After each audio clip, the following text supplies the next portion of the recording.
Hi, നാം എല്ലാവരും 2024 എന്നൊരു പുതിയ വർഷത്തിലേക്ക് കടക്കുവാൻ തയ്യാറെടുക്കുകയാണ്. നമ്മിൽ പലരും ഇനി വരുന്ന വർഷം എങ്ങനെയാകണം, പുതിയ വർഷത്തിൽ ജീവിതത്തിൽ വരുത്തേണ്ട മാറ്റങ്ങൾ എന്ത് എന്നൊക്കെയുള്ള കാര്യത്തിൽ തീരുമാനങ്ങൾ എടുക്കുന്ന സമയമാണിത്.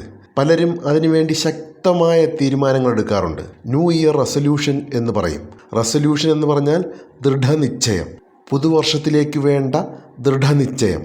എന്നാൽ ഇവിടെ പറയാനുള്ളത്, നമ്മൾ പുതുവർഷത്തിലേക്ക് വേണ്ട ദൃഢനിശ്ചയങ്ങൾ എടുക്കുമ്പോൾ ഒരല്പം കരുതലുണ്ടാകണം എന്നുള്ളതാണ്.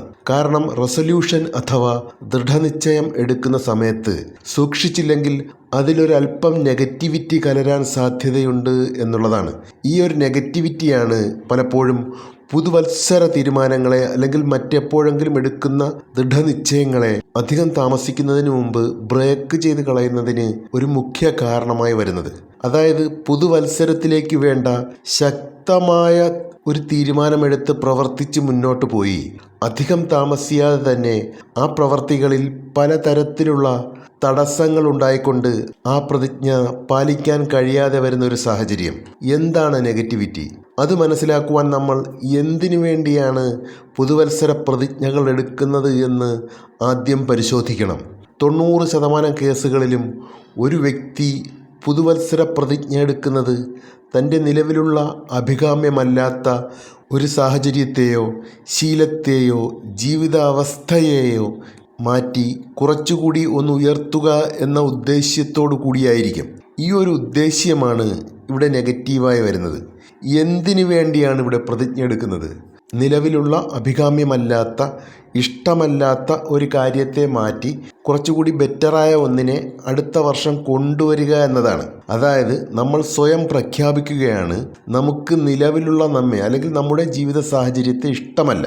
അതുകൊണ്ട് നമ്മൾ നിലവിലുള്ള നമ്മെ അല്ലെങ്കിൽ നമ്മുടെ നിലവിലെ ഒരവസ്ഥയെ ശക്തമായി നേരിട്ടുകൊണ്ട് കുറച്ചുകൂടി ബെറ്ററായ നമ്മെ സൃഷ്ടിക്കണം. അതാണ് ഈ ദൃഢമായെടുക്കുന്ന പ്രതിജ്ഞയുടെ പിന്നിൽ അല്ലെങ്കിൽ റെസൊല്യൂഷന് പിന്നിൽ. എന്നാൽ ഒരു സ്പിരിച്വൽ പോയിന്റിലൂടെ നോക്കുമ്പോൾ അത് നമ്മോട് തന്നെ അല്ലെങ്കിൽ നമ്മുടെ ഉപബോധ മനസ്സിനോട് തന്നെ നടത്തുന്ന ഒരു വെല്ലുവിളിയാണ് എന്ന് മനസ്സിലാകും. ഉദാഹരണത്തിന്, നമ്മൾ പുതുവർഷത്തിൽ ജിമ്മിൽ പോകുവാൻ തീരുമാനിക്കുകയാണ്. മിക്ക കേസുകളിലും അത്തരമൊരു തീരുമാനമെടുക്കുന്നതിന് പിന്നിൽ നമ്മുടെ നിലവിലുള്ള ശരീരത്തിൻ്റെ അവസ്ഥയെ മെച്ചപ്പെടുത്തുക എന്ന ഉദ്ദേശ്യമായിരിക്കും. ഒന്നുകിൽ നിലവിലുള്ള ശാരീരിക അവസ്ഥ കുറച്ച് തടിയൊക്കെ കൂടി ഷേപ്പില്ലാത്തത് കൊണ്ടാകാം, അല്ലെങ്കിൽ തീരെ മെലിഞ്ഞ് ദുർബലമായ ഒരവസ്ഥ ആയതുകൊണ്ടാകാം. രണ്ടായാലും പലപ്പോഴും നമ്മൾ കണ്ണാടിയുടെ മുന്നിൽ നിന്ന് ആ ശരീരത്തിലേക്ക് നോക്കി വിഷമിക്കുകയും പലപ്പോഴും അതിനെ ദേഷ്യത്തോടെ നോക്കി കുറ്റപ്പെടുത്തുകയും ചെയ്യും. ഇതെന്ത് കോലമാണ്, എന്ത് ഷേപ്പാണ് എന്നൊക്കെ പറഞ്ഞ് നെടുവീർപ്പിടും. എന്നിട്ട് തീരുമാനിക്കും, ഇത് മാറ്റണം, അടുത്ത വർഷം മുതൽ ഞാൻ കൃത്യമായി ജിമ്മിൽ പോകും, അല്ലെങ്കിൽ അതിനു വേണ്ട എക്സർസൈസുകൾ ചെയ്യും, എന്നിട്ട് ഞാൻ ഈ ശരീരത്തെ നല്ല ഷേപ്പാക്കിയെടുക്കും അല്ലെങ്കിൽ കരുത്താക്കിയെടുക്കും. അതായത് ഇവിടെ നിലവിലെ അവസ്ഥയിൽ നിന്ന് ഒരു ബെറ്റർമെൻറ്റിന് വേണ്ടി ആഗ്രഹിക്കുന്നത് നിലവിലുള്ള അവസ്ഥയെ ഇഷ്ടമില്ല എന്നൊരു സ്റ്റാൻഡിൽ നിന്നുകൊണ്ടാണ്. എന്നാൽ മനസ്സിലാക്കുവാനുള്ളത്, നമ്മുടെ ജീവിതത്തിലെ സകല കാര്യങ്ങളും നമുക്ക് വേണ്ടി ചെയ്തു തരുന്നത് നമ്മുടെ സബ് കോൺഷ്യസ് മൈൻഡാണ്. നിലവിലുള്ള ശാരീരികാവസ്ഥയായാലും ജീവിതത്തിൻ്റെ ഏതവസ്ഥയായാലും അതിനെ ഈ രീതിയിൽ സൃഷ്ടിച്ചു വച്ചിരിക്കുന്നത് നമ്മുടെ ഉപബോധ മനസ്സിൻ്റെ കൂടി പ്രവർത്തന ഫലമായാണ്. ഇത് കുറച്ചുകൂടി സിമ്പിളായി മനസ്സിലാക്കാനായി പറഞ്ഞാൽ, ഈ ഉപബോധ മനസ്സ് കരുതുന്നത് അത് സൃഷ്ടിച്ചു തന്നുകൊണ്ടിരിക്കുന്ന നിലവിലുള്ള നമ്മുടെ ശാരീരികാവസ്ഥയായാലും ജീവിത സാഹചര്യമായാലും നമ്മുടെ ജീവിതത്തിന് പെർഫെക്റ്റാണ് എന്നുള്ളതാണ്. അപ്പോഴാണ് നമ്മൾ നമ്മുടെ ഈ ശരീരത്തെയോ ജീവിത സാഹചര്യത്തെയോ കുറ്റപ്പെടുത്തിക്കൊണ്ട് സംസാരിക്കുന്നത്. എന്നിട്ട് അതിലും ബെറ്ററാകാൻ വേണ്ടി ശക്തമായ തീരുമാനമെടുക്കുന്നത്. അത് സത്യത്തിൽ ഉപബോധ മനസ്സിനോട് നടത്തുന്ന ഒരു വെല്ലുവിളിയാണ്. എന്നിട്ട് ആ വെല്ലുവിളി നടപ്പിലാക്കുവാൻ വേണ്ടി നമ്മൾ നമ്മുടെ വിൽ പവർ ഉപയോഗിച്ച് ഫോഴ്സ് ചെലുത്താൻ നോക്കും. ഫലമോ, ഉപബോധ മനസ്സ് അതിനനുസരിച്ച് തിരിച്ച് റെസിസ്റ്റ് ചെയ്യും. ആ റെസിസ്റ്റൻസിൽ പെട്ടുപോകുന്നത് കൊണ്ടാണ് പലപ്പോഴും പുതുവത്സര പ്രതിജ്ഞകളായാലും മറ്റേത് തരത്തിലുള്ള ദൃഢനിശ്ചയങ്ങളായാലും പ്രാവർത്തികമാക്കി മുന്നോട്ട് പോയി അധികം താമസിയാതെ തന്നെ തടസ്സങ്ങളും മടികളുമൊക്കെ പിടിപെട്ട് നിന്നു പോകാൻ കാര്യം. നമ്മുടെ ഉപബോധ മനസ്സെന്ന് പറയുന്നത് നമ്മൾ എന്തു പറഞ്ഞാലും അനുസരിക്കുന്ന ഒരു ഭൃത്യനെ പോലെയാണെന്നാണ് നമ്മൾ മനസ്സിലാക്കിയിരിക്കുന്നത്. അത് ഭൃത്യനാണെങ്കിൽ കൂടിയും അതൊരിക്കലും നമ്മുടെ ആജ്ഞകളെ സ്വീകരിക്കില്ല, ദേഷ്യത്തോടെയുള്ള ഓർഡറുകളെയും സ്വീകരിക്കില്ല എന്നുള്ളതാണ് നമ്മൾ മനസ്സിലാക്കുവാനുള്ള വസ്തുത. അത് സ്വീകരിക്കുന്നത് നിർദ്ദേശങ്ങളെയാണ്. നമ്മൾ ദൃഢനിശ്ചയങ്ങൾ എടുക്കുമ്പോൾ നമ്മുടെ മനസ്സിൽ പലപ്പോഴും നിലവിലുള്ള അവസ്ഥയോടുള്ള അസംതൃപ്തിയും ദേഷ്യവുമായിരിക്കും മുന്നിട്ട് നിൽക്കുന്നത്. എന്നിട്ട് അതിനെ മറികടക്കുവാൻ ഇതിലും ബെറ്ററായ അവസ്ഥ വേണമെന്ന പുഷിങ് മനസ്സിൽ കൊടുക്കും. ആ ഒരു രീതി ഉപബോധ മനസ്സിന് മനസ്സിലാകില്ല. അത് റിജക്റ്റ് ചെയ്യും. അതാണ് തടസ്സങ്ങൾ ഉണ്ടാകുന്നത്. അതിന് മനസ്സിലാകുന്നത് സ്നേഹവും നന്ദിയും നിറഞ്ഞുള്ള നിർദ്ദേശങ്ങളാണ്. അത് നൽകിക്കൊണ്ട് വേണം നമ്മൾ പുതുവർഷത്തിലേക്കുള്ള തീരുമാനങ്ങൾ എടുക്കാൻ.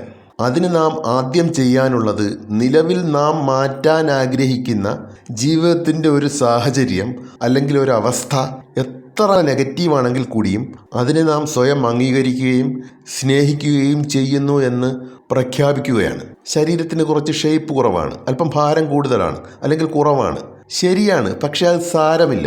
ഈ ഒരു അവസ്ഥയെ ഞാൻ സ്നേഹത്തോടെയും നന്ദിയോടെയും ഉൾക്കൊള്ളുകയും അംഗീകരിക്കുകയും ചെയ്യുന്നു.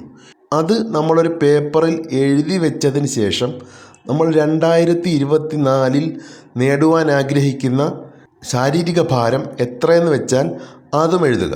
എന്നിട്ട് ആ ലക്ഷ്യം നേടുമ്പോഴുള്ള എൻഡ് റിസൾട്ട് നമ്മുടെ മനസ്സിൽ ഫീൽ ചെയ്യുന്നത് പ്രാക്ടീസ് ചെയ്യുക.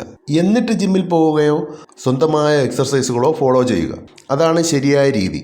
അങ്ങനെ ചെയ്യുമ്പോൾ നമുക്ക് മടിയും ഉണ്ടാകില്ല, തടസ്സങ്ങളും ഉണ്ടാകില്ല, പെട്ടെന്ന് ലക്ഷ്യത്തിലേക്കുള്ള പുരോഗതി ഉണ്ടാവുകയും ചെയ്യും. ജീവിതത്തിൽ സാമ്പത്തികമായ പുരോഗതി കൊണ്ടുവരുവാൻ ആഗ്രഹിക്കുന്നുവെങ്കിലും നിലവിലെ അവസ്ഥ എത്ര താഴ്ന്നതാണെങ്കിൽ കൂടിയും നമ്മളതിനെ സ്നേഹത്തോടെ അംഗീകരിക്കണം. കാരണം ആഴത്തിൽ ചിന്തിച്ചാൽ നമ്മുടെ ചിന്തകളിൽ നിന്നും ഇമോഷൻസിൽ നിന്നും നിർദ്ദേശങ്ങൾ എടുത്തുകൊണ്ട് നമ്മുടെ ഉപബോധ മനസ്സ് തന്നെ ഒരുക്കി തന്നതാണ് നമ്മുടെ നിലവിലെ മോശപ്പെട്ട സാമ്പത്തികാവസ്ഥ എന്ന് മനസ്സിലാകും.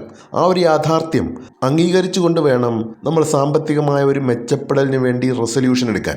അല്ലാതെ നിലവിലുള്ള സാമ്പത്തികമായ പിന്നോക്കാവസ്ഥയെ പഴിച്ചുകൊണ്ടും ആ ഒരു അവസ്ഥയ്ക്ക് കാരണക്കാരായവരെ കുറ്റപ്പെടുത്തിക്കൊണ്ടും സ്വയം ഫോഴ്സ് ചെയ്യരുത്. ഫലപ്രാപ്തി ഉണ്ടാകാൻ വലിയ പ്രയാസമായിരിക്കും. പകരം നമ്മൾ ചെയ്യേണ്ടത് നിലവിലുള്ള സാമ്പത്തികാവസ്ഥ എത്ര ബുദ്ധിമുട്ടേറിയതാണെങ്കിലും അതിനെ ആഴത്തിലും സമ്പൂർണമായും അംഗീകരിക്കുക എന്നതാണ്. എന്നിട്ട് നിലവിലുള്ളതിനേക്കാൾ കൂടുതൽ ലഭിക്കുവാനുള്ള ആഗ്രഹം വ്യക്തമായി അതിനോട് സ്നേഹപൂർവ്വം പറയുക. അത് നേരത്തെ പറഞ്ഞതുപോലെ നമുക്കൊരു ഗോളായി എഴുതി വയ്ക്കാം. എന്നിട്ട് അത് നേടുമ്പോഴുണ്ടാകുന്ന ഫീലിംഗ് മനസ്സിൽ കൊണ്ടുവരാം. എന്നിട്ട് അതിനുവേണ്ടി പരിശ്രമിച്ചു തുടങ്ങാം. അങ്ങനെയാകുമ്പോൾ നമ്മളെ അത്ഭുതപ്പെടുത്തിക്കൊണ്ട് ആ സാമ്പത്തിക ലക്ഷ്യങ്ങൾ നേടുവാനുള്ള വഴികൾ പലതും നമ്മുടെ മുന്നിൽ തെളിയുന്നത് നമ്മൾ തിരിച്ചറിയും. ഇവിടെ നമ്മളെപ്പോഴും ഓർമ്മിക്കുവാനുള്ളത് നമ്മുടെ ഉപബോധ മനസ്സിൽ കൂടിയാണ് നമ്മുടെ ജീവിതം രൂപപ്പെടുന്നത് എന്നുള്ളതാണ്. നമ്മുടെ ഉപബോധ മനസ്സാണ് നമ്മുടെ ന്യൂ ഇയർ റെസൊല്യൂഷൻസ് ആയാലും മറ്റ് ആഗ്രഹങ്ങളായാലും മാനിഫെസ്റ്റ് ചെയ്യുവാൻ നമ്മെ സഹായിക്കുന്നത്. നമ്മുടെ നിലവിലുള്ള ജീവിതം എന്നാൽ നമ്മുടെ ഉപബോധ മനസ്സിൻ്റെ കൂടി സൃഷ്ടിയാണ്. നിലവിലെ ജീവിതത്തിൻ്റെ കുറവുകളെ കുറ്റപ്പെടുത്തുക എന്നാൽ അത് രൂപപ്പെടുത്തിയ ഉപബോധ മനസ്സിനെ കുറ്റപ്പെടുത്തുക എന്നാണ്. ആ കുറ്റപ്പെടുത്തലിൽ നിന്നുകൊണ്ട് നിലവിലുള്ളതിനേക്കാൾ മികച്ച കാര്യങ്ങളെ നേടാൻ ശ്രമിച്ചാൽ കിട്ടാൻ പ്രയാസമായിരിക്കും. അതിനു പകരം ആദ്യം വേണ്ടത് അത് നിലവിൽ നമുക്ക് നൽകിയിട്ടുള്ളതിനെ അംഗീകരിച്ചുകൊണ്ട് അതിനോട് സമരസപ്പെടുക എന്നതാണ്. ആ സമരസത്തിൽ നിന്നുകൊണ്ട് വേണം നമ്മളൊരു ബെറ്റർമെന്റിന് വേണ്ടി ശ്രമിക്കുവാൻ. പ്രശസ്ത ലോ ഓഫ് അട്രാക്ഷൻ ടീച്ചറായ എബ്രഹാം ഹിഗ്സ് ഈ പോയിന്റുമായി ബന്ധപ്പെട്ട് പറഞ്ഞ ഒരു കോട്ടും ഉദ്ധരിച്ചുകൊണ്ട് ഈ വീഡിയോ സെഷൻ അവസാനിപ്പിക്കാം. നിലവിലുള്ള അവസ്ഥയിൽ നിന്ന് വളരെ വേഗം ഒരു പുരോഗതി നേടുവാനുള്ള ഏറ്റവും എളുപ്പമാർഗം നിലവിലുള്ള അവസ്ഥയുമായി ഒരു സമാധാനം സ്ഥാപിക്കുക എന്നതാണ്. അതായത് നിലവിലുള്ള അവസ്ഥകളുമായി സമരസപ്പെട്ടുകൊണ്ട് മാത്രമേ നമുക്കിതിലും മികച്ച അവസ്ഥകളെ സൃഷ്ടിക്കുവാൻ കഴിയുകയുള്ളൂ. നമുക്കെല്ലാവർക്കും ഈ പുതുവർഷത്തിൽ നമ്മുടെ ലക്ഷ്യങ്ങൾ വളരെ ഹാർമോണിയസായി നേടുവാൻ കഴിയട്ടെ എന്ന് ആത്മാർത്ഥമായി ആഗ്രഹിക്കുന്നു. എവർക്കും നന്മകൾ നേരുന്നു. Thank you so much for watching my video. Thank you every one. Thank you.